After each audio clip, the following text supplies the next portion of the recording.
Ата-эненин бир сөзү баланын бүтүндөй окуусун өзгөртө алат. Балалыктардан дайыма жөнөкөй болгула деп айтабыз да. Жөнөкөй болгула. Кандай ийгиликке жетсеңер дагы жөнөкөйлүктү таштабагыла дейм. Боорукерлик, өзүм аябай боорукермин, балдарым да аябай боорукер да. Дайыма улууларды угабыз. Эркиндик десе эле, такыр эле эркиндик бергенде бала да булар билбейт да.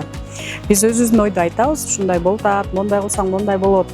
Бирок өзүң да ойлонуп көрчү, эгер мондай кылсаң кандай болот деп эркиндикти бергенде деле баягы биз өзүбүздүн оюбузду айтып туруп беребиз. Анан жок, баары деле ушундай кылгым келип атат десе, анысына деле уруксат беребиз да. Каалабаган нерселерине катыштырбайбыз. Мисалы, балдарды кичинекей чагынан биз канча кружок болсо ошолорго барам десе жибере беребиз да. Анан балдарым ошолорго катышып келип туруп, анан өзүлөрү аягында тандап калып калат да, кайсы кружок өзүлөрүнө кызыктуу болсочу.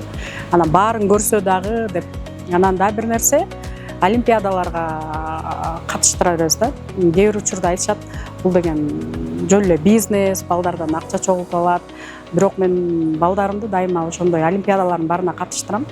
Анткени биз деген кыргыздарда айрыкча тойлорго, андай мындайларга акчаны аябай көп кетиребиз да, анан балдарга көп инвестиция кылгысы келбейт эч кимчи. Кылгысы келсе кээ бирөөнүн шарты жок болушу да мүмкүн, бирок шарты бар ата-энелерге дайыма айтып келем да. Балдарга инвестиция кылыш керек. Ошондойлорго катышса бала барып көрөт. Жок дегенде финалга чыкса Бишкектен барып бир жакшы мектепти көрүп келет деп дайыма айтып келем. Анан өзүмдүн балдарымды дайыма катыштырып келем да.